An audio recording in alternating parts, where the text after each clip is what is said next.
Our application is taking shape. We already output multiple messages. We're not far away from creating them on our own. But before implementing the logic to create them on our own, I want to restructure it or add new components which we'll soon need. I'll add two new files to my messages folder. I'll add a message input component, which is later on responsible for creating new messages or editing existing ones. And the second file I'll add should hold my list of messages. Right now, this list is held here in my app component where I loop through the messages. But remember, we'll soon also have an authentication part, which then also needs to be somehow contained in my app component. So the list of messages is not really something the app component should be responsible for. Instead, I should have a new file, a new component for this. The message list component here in the messages folder, of course, like this. Let's start with the message list component. Here, I'll again create a new class message list component named like this, which follows the naming convention of describing what we have in this file. I don't have anything in the class itself, but I will add the component selector again, or the component decorator, excuse me. Also add the import. And then here, I need to pass something as an argument, the JavaScript object with my selector, where I want to have app message list to follow this naming convention of my selectors. Of course, you may choose whichever selector you want to use. And then here I'll use an inline template, which means I'm not using an external file, but instead I want to store the template in this file. I can do this by using backticks here to write a multi-line string. And since this is a short template, I will choose to write my HTML code in here and not use an external file. Here I want to create a div with a class of col md8, bootstrap class it is. Also give it some centering, so really nothing we haven't seen before. And here my IDE doesn't like this. And then in here I want to loop through my messages. So I will copy the code from my app component, where I insert my own message. And I will now simply add it here in the message list component. Of course, this also means that for now I will copy my messages array from my app component. I can remove the import of the message class therefore, to my message list component, where I now need to add this message import from /message.model. So this is my message list component, and I will now use this list in my app component HTML file here, where I will replace this div since I added the column classes myself, and import app message list here, like that. So this is the new component I created, and which I now also have to register in my app module. So match it, message list component, and also add this import. With this, if I save this and then go back to the application, we should see the same as before, but now it's restructured. Again, because later on I will use other things like authentication in the app component, and therefore I want to make the message part here, the feature here, responsible for itself with its own components.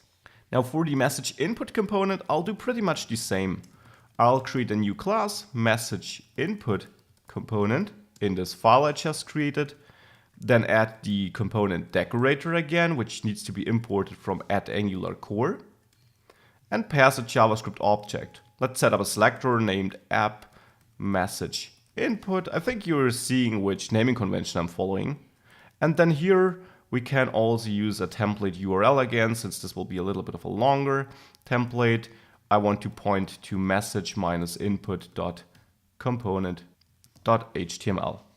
Let's also create this external file, message input.component.html, like this. And now how should this look like? Here I also want to have my bootstrap classes for the grid, to position it in the middle like before. Of course, you can always adjust this to your needs. And then here, let's create a form group, also bootstrap, with a label for the content of the message. So content. And then of course an input with an ID of content and a class of form control, which is a bootstrap class. Type text is okay. And this should hold my input. And then I will have a button to submit it. So here I want to have classes button and button primary, all the Bootstrap classes. Type should be submit, and I'll name it save to save my message. With that, I'm able to, well, show it at least. So I can now register this in the app module, the message input component that is, like this. Also add the import again, don't forget this. And then in my app component, I can simply duplicate this, add another row, and here have app message input. With this in place, if I now reload the application one more time, we see this new input component, and maybe let's throw in a horizontal line here as a divider. Oops, like this. So now we get this set up. Now the last thing I want to do for now is I want to pass the value a user inputs here to the console for now. I'll soon also hook it up to my array to really add it. For now, let's just do this. So here I want to hook up a click listener on this button, and I want to execute onSave here. So onSave in my TypeScript class. Now how do I get the value passed into the input here to my TypeScript class? I could use two-way data binding for this, and I will do so soon, or I will use a form to be precise. But here I will show a different approach.